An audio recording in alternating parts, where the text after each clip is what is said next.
renamed his time with Constitutional Corner. Scott London comes every month, gives us a little lesson on either the Texas Constitution or a combination of the Texas and the American Constitution. So welcome, Scott. And if you look at the screen behind me, we're going to throw another one in. The Texas GOP platform. All right. Because, I mean, let's face it, the Republicans are the ones that want to promote the Constitution, am I right? That's right. All right. So let's talk a little bit about that. And so we don't have a 24 platform yet because, we just had our convention here recently. So we're still working on that one. So the current platform is one that came out in 22. Let me see if I remember it. Hey, it does. I love that. And we're going to start on platform 20. And they're talking about executive orders. We oppose all executive orders, whether by a president, a governor, a local official, that go beyond the administration of executive authority and have the effect of legislation. We call upon the Texas legislature or local lawmakers to nullify such executive orders. Now, I think everyone in the room probably remembers why this came about, right? I mean, everybody remembers 2020, right? And I've had this conversation before. I mean, we've been having this conversation for over a decade now about executive orders. I'm not opposed to executive orders. Okay, the guy who's in charge of an entity, he should be issuing executive orders to tell his people what to do. You catch that? Tell his people that workers, the people that work for his entity. We call it memos and directives when I was here. It's how you manage your agency, not how you manage the populace, right? So now moving on to 21, limiting overreach in state government, we recognize that the sovereignty of this state and the citizenry has been imperiled and threatened by an ongoing overreach of our state elected officials and agencies. We therefore call for the enforcement of Article 2, and we'll talk about Article 2 in just a little bit, of the Texas Constitution and the restoration of our liberties by the following. And they list A through F. Now I'm going to actually start at the bottom and work my way up with F, where it says, the governor's authority during an emergency shall not be delegated. And I thought that was an odd statement because if I recall, our governor wasn't really delegating much authority. He might have been seizing some authority, but he wasn't really delegating. So I thought that was kind of an odd statement. That I thought they maybe should have had that the other way around. That's my opinion. And then in E, it says the Texas governor shall no longer use executive orders to create public policy or law. I'm going to stop right there because that's going to sound really familiar. Let's circle back to that one. And then if anybody actually looked at the executive orders that were coming out in 2020, every single one of them, he was citing Texas Code 418 as the legitimacy of his executive orders.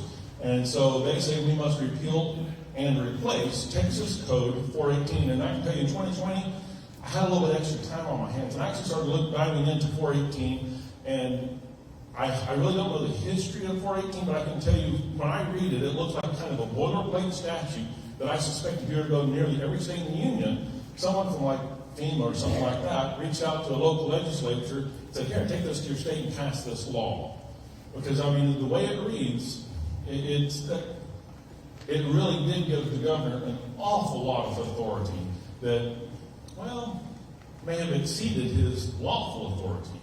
We'll get to that in just here in a second, because as you know, I'm not here to talk about the platform, but we're here to talk about the Constitution. And Article 1 is what we've been talking about for the last 3 years. Article 1 is our Bill of Rights.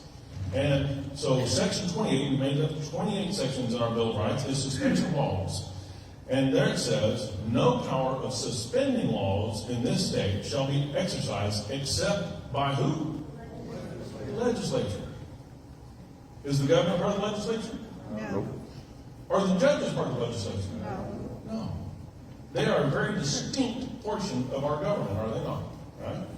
As a matter of fact, we remember on the previous slide they were talking about Article 2. So let's actually look in Article 2 of our Texas Constitution. And Section 1 is the separation of powers of government among 3 departments. Okay. The powers of the government of the state of Texas shall be divided into 3 distinct departments, each of which shall be confined to a separate body of magistrate or government. To wit, those which are legislative to one, those which are executive to another, and those which are judicial to another. And no person or collection of persons being of one of these departments shall exercise any power properly attached to either of the others, except in the instances hereby expressly permitted. Now, that's a really fancy way of saying we have separation of powers, right? Yeah. Okay. Now, that last little clause, I'm going to touch on that real quick because we actually do have some strange exceptions here in Texas. Our county judge is an executive, is he not? Okay. He is the chairman of our county commissioners, which the commissioners are an executive entity, correct? Or no, excuse me, a legislative entity, right? They're the ones that pass the bills, the ordinances. They're the ones that kind of make the rules for the county. And so he is part legislative, being part of that commissioner's court, but he's also part judge. He actually handles probate court and juvenile cases, and he has some other duties that are judicial in nature. Now, they are expressly identified within the Constitution. So beyond those that are expressly identified in the Constitution, can a member of one branch simultaneously serve in another branch? No. Not supposed to. Good answer.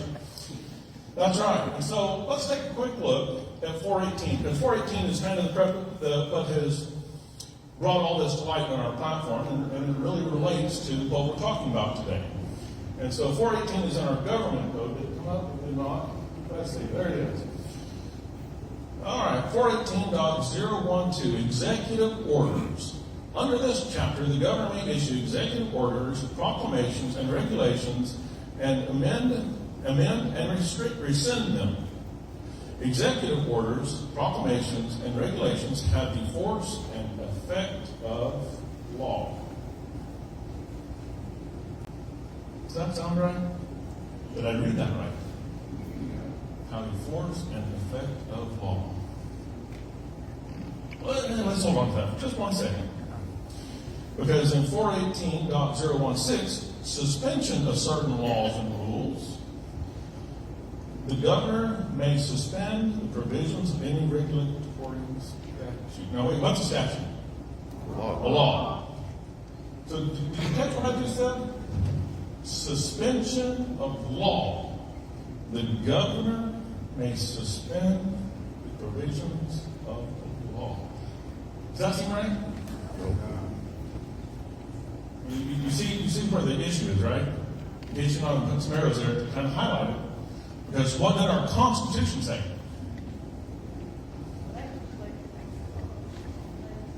No power of suspending laws in this state shall be exercised except by the legislature. Yet in 418, our legislatures have abdicated their responsibility and given it to the governor. Is this a problem? Huge. Do we understand why, on the 2022 platform, the Republicans say we need to repeal 418? Are we not giving our governor some power that he unconstitutionally has? Which means it's not legitimate power. So every time he issued another executive order in 2020, there was always a little phrase in there frequently that said, this executive order has the effect of law. Trying to tell guys that wear badges like this that you can enforce this because it has the effect of law. Does he have that authority? It's not there. Absolutely not there. What's that? It should have been. Nobody challenged it. Nobody has challenged it that I'm aware of. This law has never been challenged. Could be. Absolutely could be. And it should be. So I don't tell you this to just make you mad, okay? But it should tick you off. Okay? I'm going to end with a quote. Because it's really easy to say, you know what? The Declaration of Independence says we have a right to overthrow a government that's overbearing, right? But I kind of like Abraham Lincoln's quote when he said, the people of these United States are the rightful masters of both Congress and courts, not to overthrow the Constitution, but to, what? Say it with me. To what? To overthrow the men who pervert that Constitution. Get rid